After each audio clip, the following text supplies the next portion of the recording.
বিশ্বজুড়ে যুক্তরাষ্ট্রের শুল্ক খরচ 22 ভাগ বাড়িয়ে বাংলাদেশি পণ্যের উপর 37% শুল্ক আরোপ ট্রাম্পের। 2রা মার্চকে যুক্তরাষ্ট্রের অর্থনৈতিক স্বাধীনতা দিবস আখ্যা। This is Liberation Day, waiting for a long time. The day that we began to make America wealthy again. পোশাক খাতে নেতিবাচক প্রভাবের শঙ্কা, মার্কিন পণ্যের ট্যারিফ কমানো সহ আলোচনার পরামর্শ অর্থনীতিবিদদের। প্রাথমিক যে ঝড়টা আসবে সেই ঝড়ে যে আমাদের আসলে কতগুলো ফ্যাক্টরি ভেঙে পড়বে, কতগুলো ফ্যাক্টরি যে সেই চাপটাকে সহ্য করতে পারবে, এটা কিন্তু সরকারের নীতি সহায়তার উপরে নির্ভর করবে। বাংলাদেশের পক্ষ থেকে মার্কিন যুক্তরাষ্ট্রের বাণিজ্য মন্ত্রণালয়ের সঙ্গে খুব দ্রুত যোগাযোগ করতে হবে যাতে একটা বৈঠক অনুষ্ঠান করা যায়। দেখছিলেন প্রধান শিরোনাম। দুপুরের সময় সঙ্গে আছি আমি ওমর রিনান এবং আমি আফরোজা মৌটুসী। এবার অন্যান্য শীর্ষ সংবাদ। বিমস্টেক সম্মেলনে যোগ দিতে ব্যাংককে প্রধান উপদেষ্টা, কাল মোদির সঙ্গে বৈঠক। পররাষ্ট্রমন্ত্রী পর্যায়ের অধিবেশনে সমুদ্র পরিবহন সহযোগিতা বিষয়ক সমঝোতা। ফাঁকা ঢাকায় ব্যাটারি চালিত অটোরিকশার দাপট, 5 দিনে 50টির বেশি দুর্ঘটনায় আহত শতাধিক। সরকারকে কঠোর হওয়ার পাশাপাশি সচেতন হতে হবে পথচারীদের। এবং 8 মাসে উদ্ধার হয়নি লুট হওয়া সব অস্ত্র ও গোলাবারুদ, বাড়ছে ছিনতাই, ডাকাতি, খুন। আইনশৃঙ্খলা পরিস্থিতি অবনতির শঙ্কা, খুঁজতে বাড়ানো হয়েছে গোয়েন্দা নজরদারি।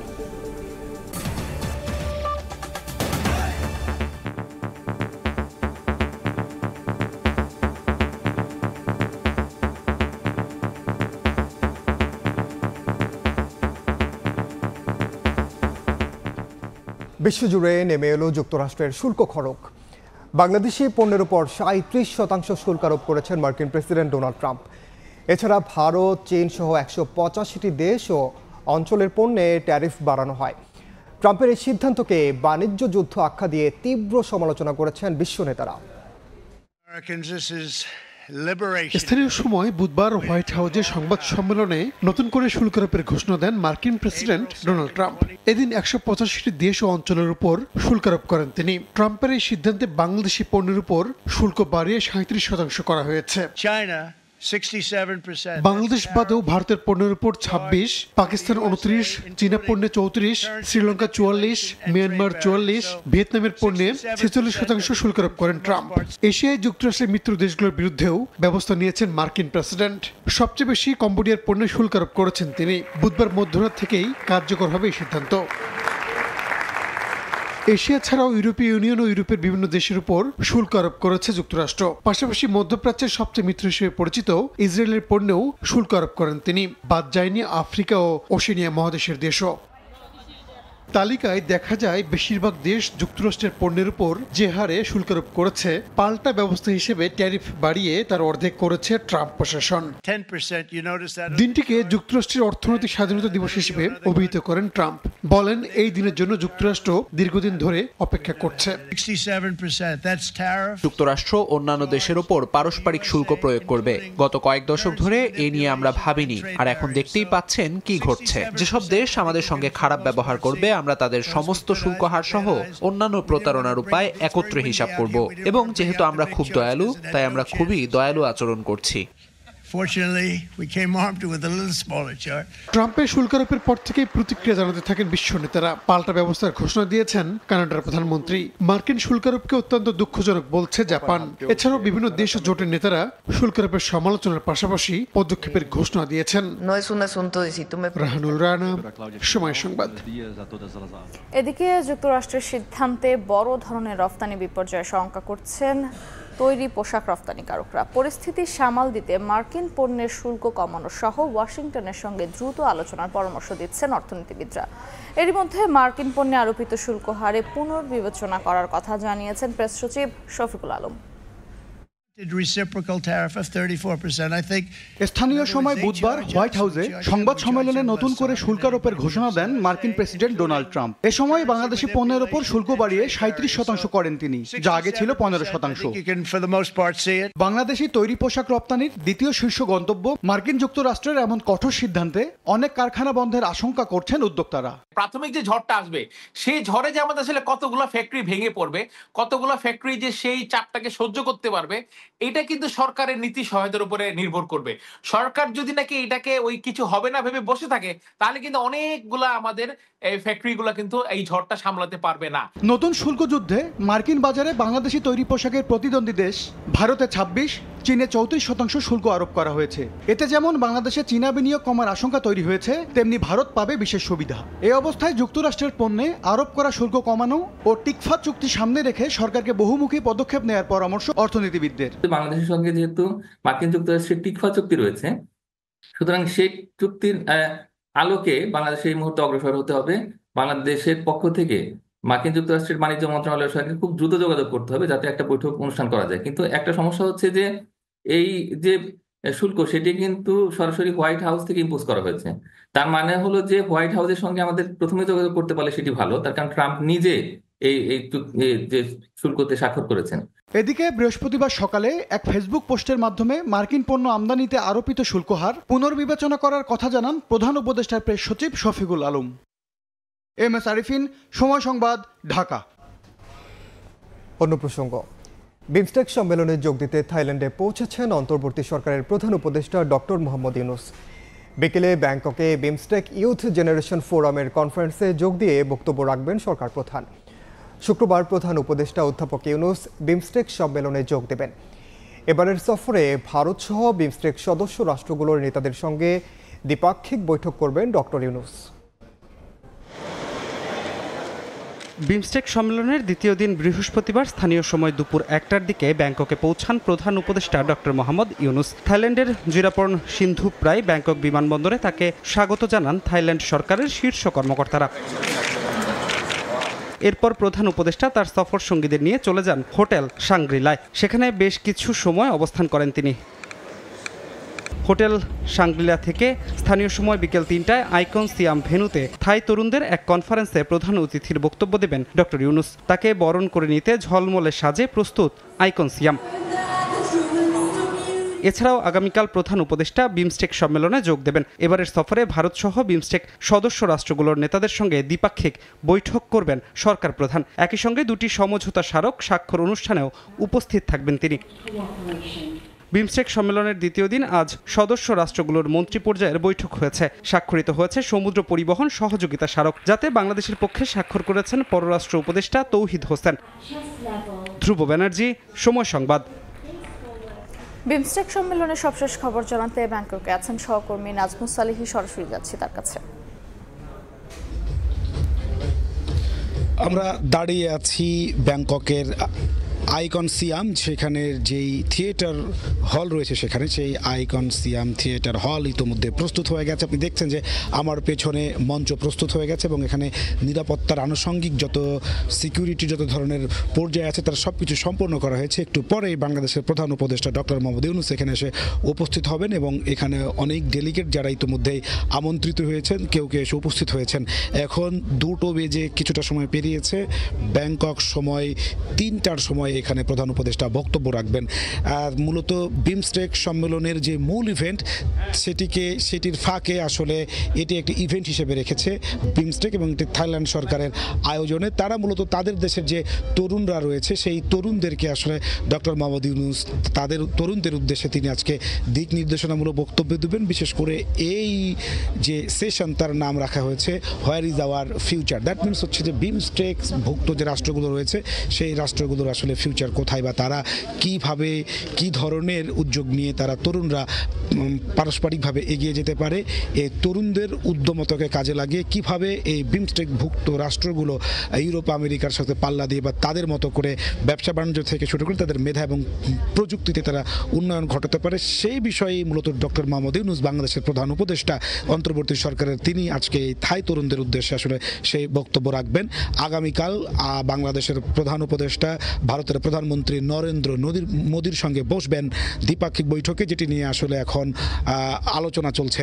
এখানে বলা চলে তিনি যেখানে এসে উঠেছেন বা যেখানে বিমস্টেক সম্মেলন চলছে সে হোটেল সাংগ্রিলায় সকাল থেকে আজকে সারাদিনই আসলে গতকাল থেকে যখন ভারতের পক্ষ থেকে ইতিবাচক সাড়া মিলেছে দুই নেতার দ্বিপাক্ষিক বৈঠকের, তারপরে আসলে নানা রকম জল্পনা কল্পনা চলছে, হিসেব সমীকরণ মিলানোর খেলা। আসলে কালকে দুই নেতার যে বৈঠক সেখানে আসলে কি নিয়ে আলোচনা হতে পারে, সেই আলোচনায় আসলে কোন কোন কোন বিষয়গুলো উঠে আসবে তার যে দাপ্তরিক যে কাজ অর্থাৎ অফিসিয়াল যে প্রস্তুতি তা আসলে দুইজনের কেউ সম্পন্ন করতে পারেননি। অর্থাৎ দ্বিপাক্ষিক বৈঠকগুলোতে যে কি ধরনের আলোচনা হবে, কি কি বিষয় উপস্থাপিত করা হবে, উপস্থাপন হবে, সেই বিষয়গুলো নিয়ে উভয়ের মধ্যে যে অফিসিয়াল যে দাপ্তরিক কাজ তারা তা শেষ করতে পারেননি। এখন হঠাৎ করে যেহেতু এই সিদ্ধান্তটা হয়েছে সেক্ষেত্রে আসলে কি নিয়ে আলোচনা হবে, আর বাংলাদেশ ভারতের মধ্য যে ধরনের টানাপোড়েন চলছে সম্পর্কের সেটা আসলে কতটা শীতল হবে নাকি কোন কোন বিষয় কোন কোন বিষয় আলোচনায় আসবে সেগুলো নিয়ে নানা ধরনের জল্পনা কল্পনা কিন্তু এখানে রয়েছে।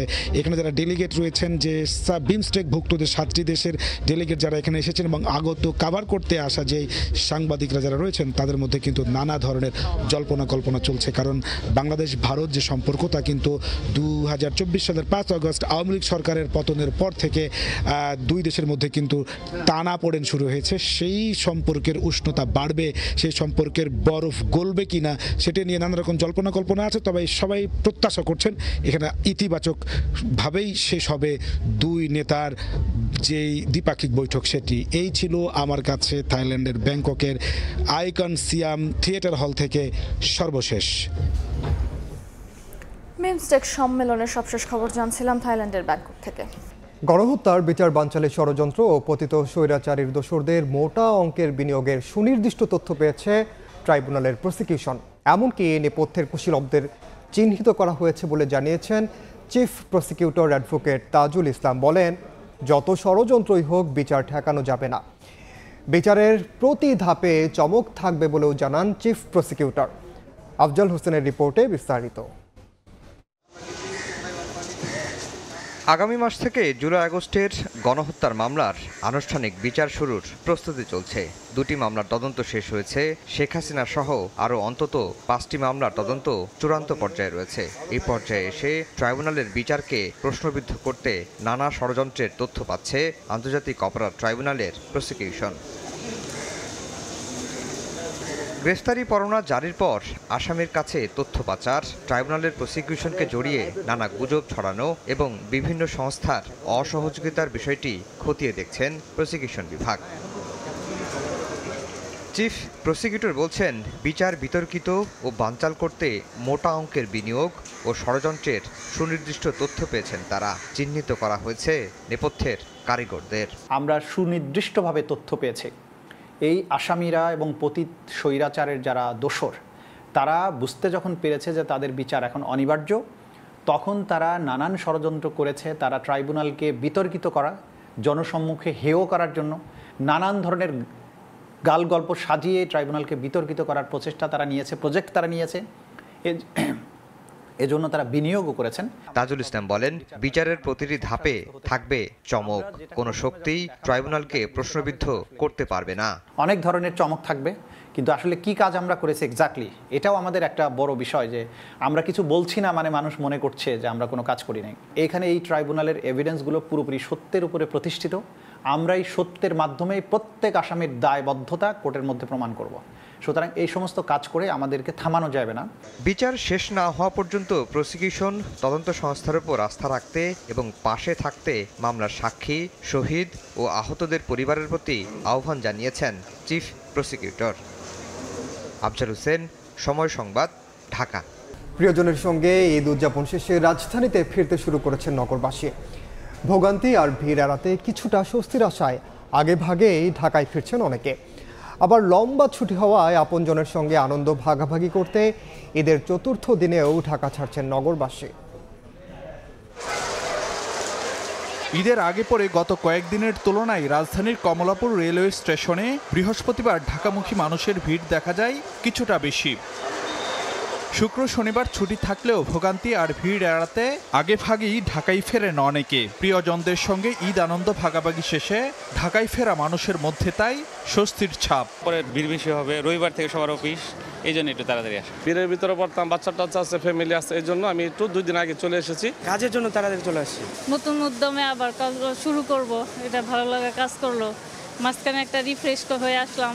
যাত্রীর চাপ কমই ছিল, আমরা এসেছি স্বস্তিতে এসেছি।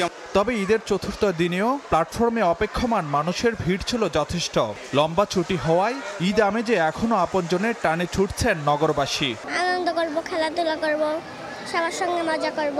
বাড়িতে গেলে ঈদের পরিপূর্ণ আনন্দটা পাবো। ঈদ তো শেষ, তারপরেও এখন ছুটি পাইছি, তার জন্য ঈদের আনন্দ করার জন্য যাচ্ছি। সবার সাথে একসাথে দেখা হবে, ঈদ করব, এই সব মিলে আর কি খুব বেশি এক্সাইটেড আছে। ঈদের আগে গেলে একটা অনেক ঝক্কি ঝামেলা থাকে, টানা স্টাইল হুট টুট ঝামেলার মধ্যে যাওয়ার যেতে একটু রিল্যাক্স মুডে যাওয়া আর কি। একই চিত্র দেখা গেল সড়ক পথেও। ঈদ উদযাপন শেষে কেউ কেউ যেমন ঢাকায় ফিরছেন, তেমনি ছুটি কাটাতে ভোগান্তিহীন যাত্রার আশা নিয়ে কাউন্টারে ভিড় করছেন অনেকেই। ঈদের আগে সুযোগ পাই নাই, ছুটি আছে, এখন একটু ঘুরে আসতে যাচ্ছি আর কি। কাজে ব্যস্ত ছিলাম, সময় করতে পারি নাই, এই জন্য ঈদের পরে যাচ্ছি। এদিকে দক্ষিণবঙ্গ সহ বিভিন্ন প্রান্ত থেকে লঞ্চ এসে ভিড়ছে সদরঘাট লঞ্চ টার্মিনালে। তেমন চাপ না থাকায় উচ্ছ্বসিত আগেভাগেই ঢাকায় ফেরা যাত্রীরা। ঝামেলাগুলো নেই, সবাই সবার মতো যেতে পারছে, আসতে পারছে। একদম মনে হয় নিউ একটা যাত্রা করলাম আর কি, খুবই ভালো লাগছে। ধারণা করা হচ্ছে শুক্র ও শনিবার সব পথেই বাড়বে ঢাকামুখী মানুষের চাপ। ফারুক ভিয়া, রবিন, সময় সংবাদ, ঢাকা। ঈদের ছুটিতে রাজধানীর ফাঁকা সড়ক দাপিয়ে বেড়াচ্ছে অটোরিকশা। ঢাকা মহানগর ট্রাফিক বিভাগের তথ্য বলছে, ঈদের আগে পরে 5 দিনে অটোরিকশার কারণে 50টিরও বেশি দুর্ঘটনায় আহত হয়েছেন শতাধিক।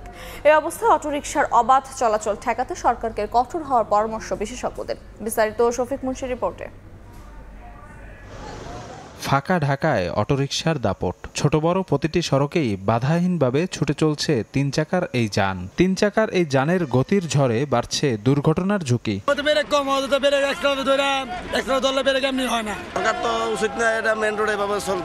ওদের জন্য গাড়ি চালানো সম্ভব না। এক্ষেত্রে যাত্রীদের সচেতনতার বিকল্প নেই বলছে ট্রাফিক পুলিশ। যারা চড়বেন তারা একটু বেশি সতর্কতার সহিত চড়বেন। যখন ওনারা এটাতে চড়বেন, চালককে যেন উদ্বুদ্ধ করে আস্তে চালানোর জন্য। বিশেষজ্ঞরা বলছেন, অটোরিকশার অবাধ চলাচলের কারণে সড়কে শৃঙ্খলা ফিরছে না, বাড়ছে দুর্ঘটনাও। 3 হুইলার ব্যাটারি রিকশাকে যদি আমরা নিয়ন্ত্রণ করতে না পারি, তাহলে বাংলাদেশের দুর্ঘটনা কমানো যাবে না। ঢাকা মহানগর ট্রাফিক বিভাগের দেয়া তথ্য বলছে, গত 5 দিনে অটোরিকশার কারণে 50টিরও বেশি দুর্ঘটনায় আহত হয়েছেন শতাধিক। নগরবাসীর দাবি, দ্রুত উদ্যোগ গ্রহণের মাধ্যমে নিরাপদ করা হোক সড়ক, লাঘব করা হোক জনভোগান্তি। শফিক মুন্সি, সময় সংবাদ, ঢাকা। বিবাহিত হলেও ডেটিং অ্যাপের মাধ্যমে নারীদের সঙ্গে সম্পর্ক করাই নেশা। প্রথম স্ত্রীর তথ্য গোপন করে তরুণীকে বিয়ে, আগের বিয়ের কথা জানাজানি হলে সংসারে শুরু হয় কলহ। এর জেরে দ্বিতীয় স্ত্রী তাহিয়া তাসনিমকে হত্যা করেন কাজী সাগর। রাজধানীর লালবাগে মামলার পর থেকে পলাতক রয়েছেন অভিযুক্ত ও তার পরিবারের সদস্যরা। অপরাধ বিশ্লেষক বলছেন, প্রযুক্তির অপব্যবহারে বাড়ছে বিবাহ বহির্ভূত সম্পর্ক এবং পারিবারিক হত্যাকাণ্ড। আবুল কালামের ছবিতে সাদিকুর রহমানের রিপোর্ট।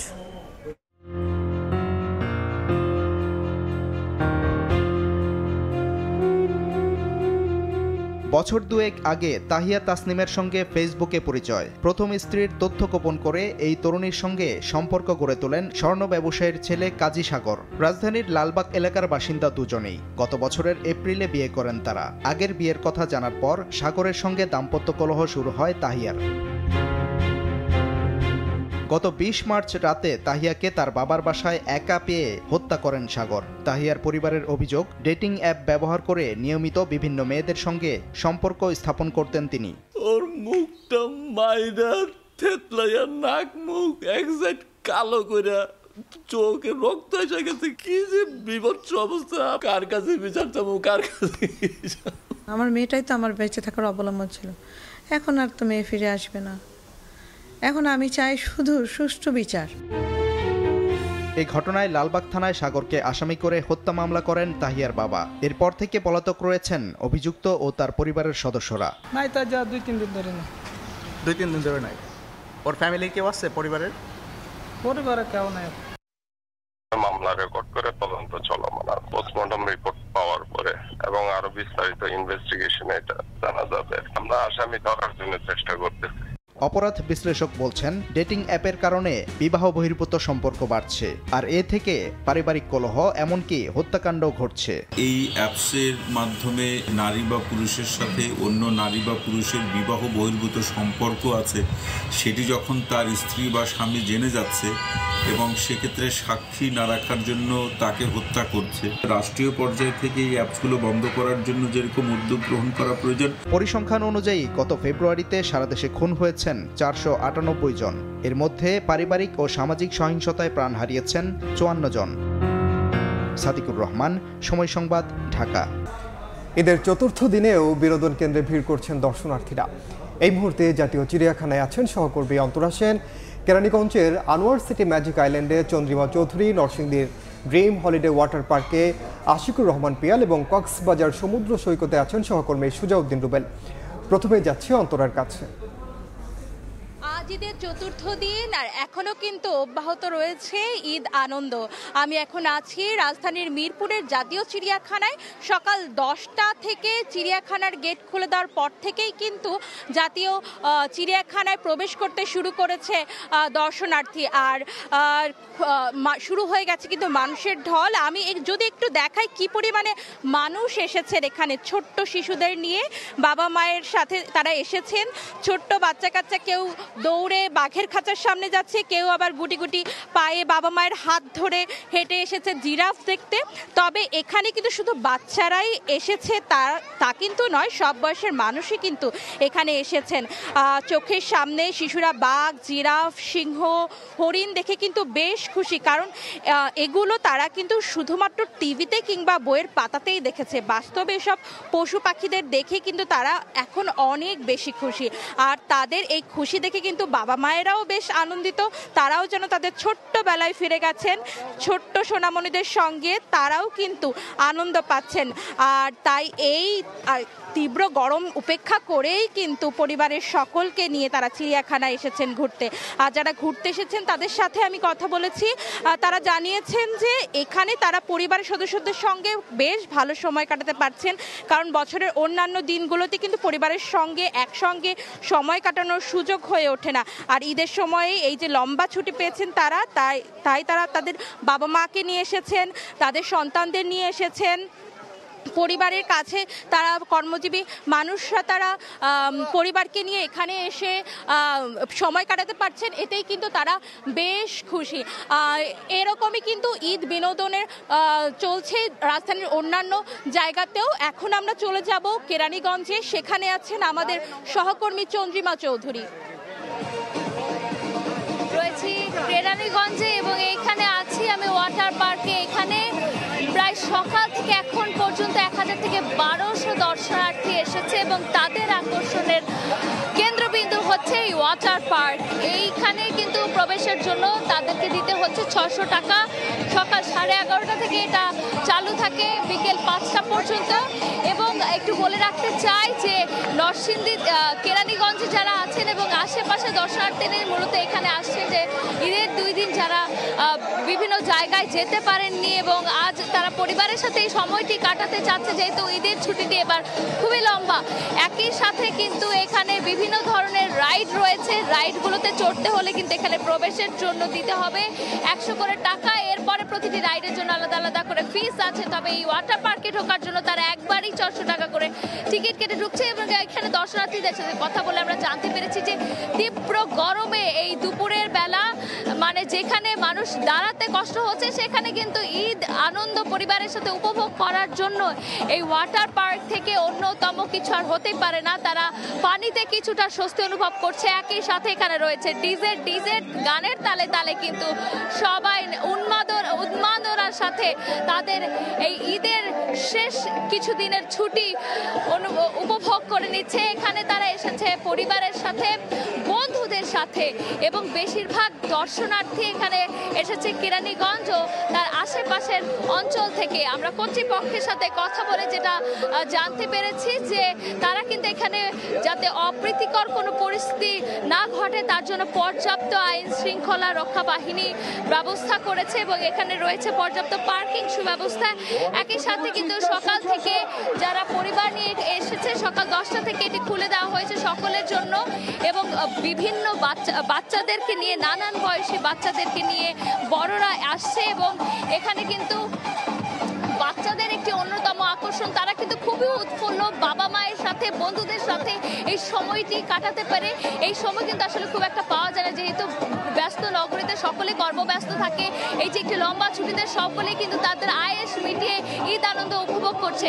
এখন কিন্তু বিনোদনের খবরাখবর জানতে আমরা চলে যাব আমাদের আরেক সহকর্মীর কাছে। তিনি আছেন ড্রিম হলিডে পার্কে। আমরা তার কাছ থেকে জেনে নেব সেখানকার পরিস্থিতি। ঈদের চতুর্থ দিনে যে ঈদের লম্বা যে ছুটি, সেই ছুটিতে কিন্তু নরসিংদীর যে ড্রিম হলিডে পার্কটি রয়েছে, সেই ড্রিম হলিডে পার্ককে কিন্তু জেলার বিভিন্ন জায়গা থেকে, সেই খাগড়াছড়ি থেকে নিয়ে কক্সবাজার, সিলেট বিভিন্ন জেলা থেকে কিন্তু দর্শনার্থীরা কিন্তু এই যে ড্রিম হলিডে পার্কটি আছে, সেই পার্কে কিন্তু সকাল থেকে দেখেছি যে উপচে পড়া ভিড় দর্শনার্থীদের। বিশেষ করে যারা আসছে দর্শনার্থীরা, তারা কিন্তু সবচেয়ে পছন্দের জায়গা যেটি ড্রিম হলিডে পার্কের, সেটি হচ্ছে ওয়াটার পার্ক।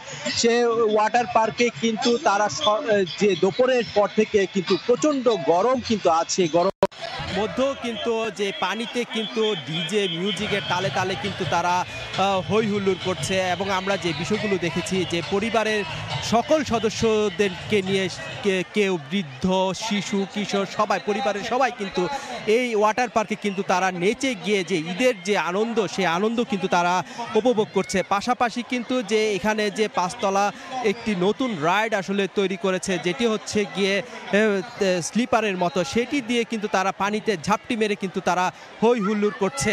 এবং এখানে যে বিষয়গুলো দেখা গিয়েছে যে আজকে প্রচণ্ড গরমের মধ্যেও কিন্তু তাদের যে স্বস্তির ছায়া এবং আনন্দ উল্লাস কিন্তু তারা এই ওয়াটার পার্কে কিন্তু করছে। পাশাপাশি এখানে কিন্তু এই ড্রিম হলিডে পার্কে কিন্তু প্রায় 25টির মতো কিন্তু রাইড রয়েছে। এবং এই পার্কটি কিন্তু যে ছায়া ঘেরা হওয়ার কারণেই কিন্তু তারা পরিবার পরিজন নিয়ে ঘুরতে পারছে। এবং এখানে নতুন সংযোজন তারা করেছে রিভার ক্যাব নামে একটি রাইড। সেই রাইডে কিন্তু যেটি নৌকা দিয়ে বিভিন্ন কিন্তু মিশরের যে পিরামিড, সেই পিরামিড থেকে শুরু করে যে সুন্দরবনের দৃশ্য, সেগুলো কিন্তু তারা এখানে প্রদর্শন করছে। এবং এই যে উপচে পড়া ভিড়, এই ভিড়ের কারণে কিন্তু যে আইন শৃঙ্খলা রক্ষা যে সিসি ক্যামেরার মাধ্যমে কিন্তু তারা নিয়ন্ত্রণ করছে। এই ঈদ বিনোদনের খবর জানতে আমরা চলে যাচ্ছি কক্সবাজারে সুজাউদ্দিন রুবেলের কাছে। ঈদের লম্বা ছুটি, এই লম্বা ছুটিকে কেন্দ্র করে প্রতিদিনই কক্সবাজারে উৎসব চলছে। বিশেষ করে কক্সবাজার সমুদ্র সৈকতে আমরা লক্ষ্য করছি সকাল থেকে বিপুল সংখ্যক পর্যটক প্রতিদিনই এভাবে ভিড় করছে। আজকের ভিড়ের মাত্রাটা আরও বেশি। বিশেষ করে আমরা দেখতে পাচ্ছি সমুদ্র সৈকতের শৈবাল পয়েন্ট থেকে শুরু করে লাবণী পয়েন্ট, সুগন্ধা পয়েন্ট এবং কলাতলি পয়েন্ট, সব জায়গায় সাগর তীর জুড়ে যেমন মানুষের, বালিয়াড়ির তীর জুড়ে যেমন মানুষ রয়েছে, ঠিক তেমনি তীব্র গরম যেহেতু পড়ছে, এই গরমের কারণে পর্যটকরা কিন্তু আমরা লক্ষ্য করছি সমুদ্র স্নানে তারা প্রশান্তি খুঁজে পাচ্ছেন। যার কারণে কিন্তু সকাল থেকে যারা সমুদ্র স্নানে নেমেছে তাদের অনেকেই কিন্তু এখনো পর্যন্ত সমুদ্র স্নানে ব্যস্ত হয়ে পড়েছেন। আমরা দেখতে পাচ্ছি এখানে সকল বয়সের মানুষ কিন্তু সমুদ্র স্নান করছে। বিশেষ করে এখানে টিউব রয়েছে, টিউবে গা ভাসিয়ে তারা যেমন আনন্দ করছে, ঠিক তেমনি একে অপরকে পানি ছিটিয়ে মজা করছেন, আবার অনেকে বল খেলছেন। এভাবে কিন্তু প্রতিটা মুহূর্ত চলছে। আমরা শুধু এই পয়েন্ট নয়, কক্সবাজারের অন্যান্য যে পর্যটন স্পটগুলো রয়েছে যেমন হিমচুরি, দরিয়ানগর, পাতুয়ার টেক থেকে শুরু করে টেকনাফ, মেরিন ড্রাইভ, সব জায়গায় কিন্তু বিপুল সংখ্যক পর্যটকের যে ভিড়, সেই ভিড়গুলো কিন্তু এখনো পর্যন্ত আছে। আমরা যেটি পর্যটন ব্যবসায়ীদের মাধ্যমে যেটি জানতে পেরেছি, যেহেতু 5 তারিখ পর্যন্ত ছুটি রয়েছে, এর পরবর্তী সপ্তাহ বিশেষ করে পহেলা বৈশাখ পর্যন্ত, আগামী 14 এপ্রিল পর্যন্ত কক্সবাজারে বিপুল সংখ্যক পর্যটকের সমাগম থাকবে। যেটি বলা হচ্ছে, প্রথম দিকে বলা হয়েছিল কক্সবাজারে 5 থেকে 7 লাখ, পরবর্তীতে 7 থেকে 8 লাখ। এখন যেটি বলা হচ্ছে পর্যটন ব্যবসায়ীরা, আগামী 14 এপ্রিল পর্যন্ত কক্সবাজারে 10 থেকে 11 লাখ পর্যটকের সমাগম ঘটবে। তো এ ছিল আমার কাছে সৈকত থেকে সবশেষ। রাজধানী ও রাজধানীর বাইরে থেকে ঈদ বিনোদনের খবর জানাচ্ছিলেন সহকর্মীরা। আইএমএফের ঋণের বাকি $239 কোটি বাংলাদেশ পাবে কিনা তা নিশ্চিত করতে আগামী শনিবার ঢাকায় আসছে সংস্থাটির প্রতিনিধি দল। সফরে ভর্তুকি কমানো, মুদ্রা বিনিময় হার বাজার ভিত্তিক করা সহ বিভিন্ন শর্ত নিয়ে সরকারের সঙ্গে বৈঠক করবে তারা। বাংলাদেশের বিপর্যস্ত অর্থনীতির সহায়তায় 2023 সালে 30 জানুয়ারি $470 কোটি ঋণ দেওয়া শুরু করে আইএমএফ। এ পর্যন্ত 3 কিস্তিতে $231 কোটি পাওয়া গেছে। বাকি 2 কিস্তির $239 কোটি যা মিলতে পারে জুনে। চতুর্থ ও পঞ্চম কিস্তি একসঙ্গে ছাড়ের আগে বিভিন্ন শর্ত পালনের অগ্রগতি দেখতে আগামী শনিবার ঢাকায় আসছে আইএমএফের একটি দল। ঋণ পেতে বিদ্যুতের দাম বাড়ানো সহ বেশ কিছু শর্ত রয়েছে। মূল্যস্ফীতি নানা উদ্যোগেও আটকে আছে 9%। এ অবস্থায় বিদ্যুতের দাম বৃদ্ধি জনমনে অসন্তোষ বাড়াবে। এখান থেকে যদি ভর্তুকি তুলে নেওয়া হয় তাহলে সেই ক্ষেত্রে যে মূল্যস্ফীতি চাপ তৈরি হবে নতুন করে, সেটার দায়টা কে নেবে? IMF এর শর্ত মেনে অন্তত 57,000 কোটি টাকা বাড়তি রাজস্ব আদায় করতে হবে, কমাতে হবে কর অব্যাহতি। কিছুটা যৌক্তিকরণের একটা প্ল্যান যদি আমরা করতে পারি এবং তাদের সাথে আলাপ আলোচনা টাফ হবে, কিন্তু আমার মনে হচ্ছে সেটা হয়তো আমরা বুঝাতে সক্ষম হব। ক্রলিং পেগ পদ্ধতিতে বিনিময় হার নির্ধারণ করায় হু করে বাড়তে থাকা ডলারের দাম আপাতত 122 টাকায় স্থিতিশীল। এবার IMF চায় এই পদ্ধতি থেকে বের হোক বাংলাদেশ। ওরা পুরোপুরি পালন করে, আমাদের এটা আমাদের সময় লাগে। তবে IMF এর শর্ত মেনে NBR এর রাজস্ব নীতি থেকে রাজস্ব প্রশাসনকে আলাদা করার উদ্যোগ নিয়েছে সরকার। শুভ খান, সময় সংবাদ, ঢাকা। মতো শুরু হয়েছে সাতক্ষীরার খোলপেটুয়া নদীর ভাঙা বাঁধ সংস্কারের কাজ। 2 দিনের মধ্যে কাজ শেষ করার আশা পানি উন্নয়ন বোর্ডের। এদিকে বানভাসীদের দাবি এখন পর্যন্ত পাননি কোনো সহযোগিতা। দেখা দিয়েছে খাবার ও বিশুদ্ধ পানির সংকট। মমতাজ আহমেদ বাপের তথ্য ও ছবি নিয়ে রিপোর্ট। জোয়ারে বন্ধ থাকে ভাঙা বাঁধের মেরামতের কাজ। ভাটায় আবারও শুরু হয়। সাতক্ষীরার খোলপেটুয়া নদীর ভাঙা বাঁধ সংস্কারে বৃহস্পতিবার দ্বিতীয় দিনেও চলে জিওটিউন রিং বসানোর কাজ। স্থানীয়দের পাশাপাশি সহযোগিতার হাত বাড়ায় সেনাবাহিনী। পানি উন্নয়ন বোর্ড জানায় 300 মিটারের মধ্যে শেষ হয়েছে 80 মিটারের কাজ। 300 মিটার জিওটিউব দিয়ে এটা রিংটায় কাজ করতে হবে। তার মধ্যে আমরা 1/3 অলরেডি ডান করে ফেলছি। সারাদিন এবং রাতের মধ্যে পুরা লেনটাই আমরা কভার করে দিব। জিওটিউবের পুরাটা কভারেজ হয়ে গেলে আমরা আশা করি ইনশাল্লাহ আর এই ভাঙনটি থাকবে না। এই এলাকার মানুষ এই যে পানি উঠছে এটা থেকে রেহাই পাবে। দীর্ঘদিন ধরে বিভিন্ন অংশে ছিল ফাটল। গত সোমবার হঠাৎ করে বাঁধের 150 মিটার অংশ ভেঙে যায়। হু করে লোকালয়ে ঢুকে পড়ে পানি। ঘরবাড়ি ছেড়ে অনেকে আশ্রয় নেন উঁচু স্থানে। পানিতে ডুবে থাকা বাসিন্দাদের অভিযোগ ভুগছেন সুপেয় পানি ও খাদ্য সংকটে। আমরা খুব অসহায়, রাস্তার পাড়ে পড়ে আসছি, ছেলেমেয়ে খাওয়া দাওয়া নেই, খুব কষ্টের মধ্যে আছে। 7 দিন ধরে নদীতে ভাসতেছি, পানি জোয়ারে উঠতেছে, ঘর বাড়ি সব ভেঙে চুরি গেছে, বাচ্চা কাচ্চারা কিছু খেতে পেতেছে না। সহযোগিতা চাচ্ছি আমরা যেন নিরাপত্তা একটু বাঁচতে পারি, শক্ত বাচ্চাই। এদিকে ভাঙন কবলিত এলাকার বাসিন্দাদের এমন সংকটকালে পাশে দাঁড়ালো নৌবাহিনী। দুপুরে নৌবাহিনীর পক্ষ থেকে জরুরি ত্রাণ সামগ্রী বিতরণ ও মেডিকেল সহায়তা দেয়া হয়। পর্যায়ক্রমে ক্ষতিগ্রস্ত সব পরিবারের মাঝে বিতরণ করা হবে এ উপহার সামগ্রী। সময় সংবাদ, সাতক্ষীরা। খেলার খবর। নারী ওয়ানডে বিশ্বকাপের বাছাই পর্বে অংশ নিতে আজ পাকিস্তান গেল বাংলাদেশ নারী ক্রিকেট দল। নিগারদের সঙ্গে প্রথম অ্যাসাইনমেন্ট নিয়ে বেশ আশাবাদী হেড কোচ সরওয়ার ইমরান। মূল পর্বের টিকিট নিশ্চিতের লড়াইয়ে নিজেদের প্রস্তুতি নিয়ে সন্তুষ্ট তিনি। টাইগারদের সঙ্গে কাজ করার অভিজ্ঞতা দীর্ঘদিনের। 2000 সালে বাংলাদেশের প্রথম টেস্ট ম্যাচের হেড কোচের দায়িত্বে ছিলেন তিনি। দেশের অন্যতম সেরা কোচ মানা হয় সরওয়ার ইমরানকে। কদিন আগে ছিলেন অনূর্ধ্ব-19 নারী দলের দায়িত্বে। এবার সেই কোচ নিগারদের সঙ্গে যাচ্ছেন প্রথম অ্যাসাইনমেন্টে। বিশ্বকাপের মূল পর্বের টিকিট নিশ্চিতে এদিন পাকিস্তানের পথ ধরেছে বাংলাদেশ। সবার আগে বিমানবন্দরে হাজির কোচিং স্টাফের সদস্যরা। কঠিন মিশনের জন্য দলের সঙ্গে বিসিবি যুক্ত করেছে ডেভিড হ্যামকে। তার পরামর্শ আর সরওয়ার ইমরানের দীক্ষা নিয়ে দলও প্রস্তুতি নিয়েছে বেশ ভালোভাবে। দল নিয়ে বেশ আত্মবিশ্বাসী হেড কোচ। প্রস্তুতির একটা অংশ ছিল ঢাকা প্রিমিয়ার লিগটা সুন্দরভাবে শেষ হয়েছে এবং যে মেয়েগুলো পারফরমেন্স করছে তারাই টিমে আসছে এবং লাস্ট 8-10 দিন আমরা প্র্যাকটিস করেছি রোজার মধ্যে। ঈদের দিনও ছুটি ছিল না আমাদের। যথাসাধ্য আমরা চেষ্টা করেছি আমাদের প্রিপারেশনের জন্য। বিশ্বকাপ বাছাইয়ে বাংলাদেশকে খেলতে হবে মোট 5 ম্যাচ। লড়তে হবে থাইল্যান্ড, স্কটল্যান্ড, আয়ারল্যান্ডের বিপক্ষে। এছাড়া কঠিন পরীক্ষা দিতে হবে পাকিস্তান ও ওয়েস্ট ইন্ডিজের বিপক্ষে। তবে তা নিয়ে খুব বেশি চিন্তিত নন সরওয়ার ইমরান। পাকিস্তানের ব্যাটিং ফ্রেন্ডলি উইকেটের চ্যালেঞ্জ নিতে বোলারদেরও প্রস্তুত করেছেন ভালোভাবে। 2টা স্ট্রং টিম আছে আমাদের সাথে, ওয়েস্ট ইন্ডিজ এবং পাকিস্তান, এবং অন্য দলগুলো আয়ারল্যান্ড এবং এদেরকেও ছোট করে দেখছি না। 5টা ম্যাচ আছে, আমরা 1 by 1 5টা ম্যাচে উইন করতে চাই। ব্যাটিং উইকেটে কীভাবে বোলিং করতে হবে, ব্যাটিং উইকেটে কীভাবে ব্যাটিং করতে হবে, স্ট্রাইক রেট কীরকম হবে, সব কিছু আমরা এইভাবে প্র্যাকটিস করিয়েছি। পাকিস্তানে গিয়ে বেশ কয়েকটি প্র্যাকটিস সেশন করবে বাংলাদেশ। আগামী 10 এপ্রিল থাইল্যান্ডের বিপক্ষে ম্যাচ দিয়ে মূল পর্বে যাওয়ার মিশন শুরু করবে নিগার সুলতানা জ্যোতির দল। তামিম হোসেন, সময় সংবাদ, ঢাকা। এ পর্যায়ে শীর্ষ সংবাদগুলো জানিয়ে দিচ্ছি আরেকবার। বিশ্বজুড়ে যুক্তরাষ্ট্রের শুল্ক খরচ, বাংলাদেশি পণ্যের 37% শুল্ক আরোপ, পোশাক খাতে নেতিবাচক প্রভাবের শঙ্কা, মার্কিন পণ্যে ট্যারিফ কমানো সহ আলোচনার পরামর্শ। বিমস্টেক সম্মেলনে যোগ দিতে ব্যাংককে প্রধান উপদেষ্টা কাল মোদির সঙ্গে বৈঠক। পররাষ্ট্রমন্ত্রী পর্যায়ের অধিবেশনে সমুদ্র পরিবহন সহযোগিতা বিষয়ক সমঝোতা।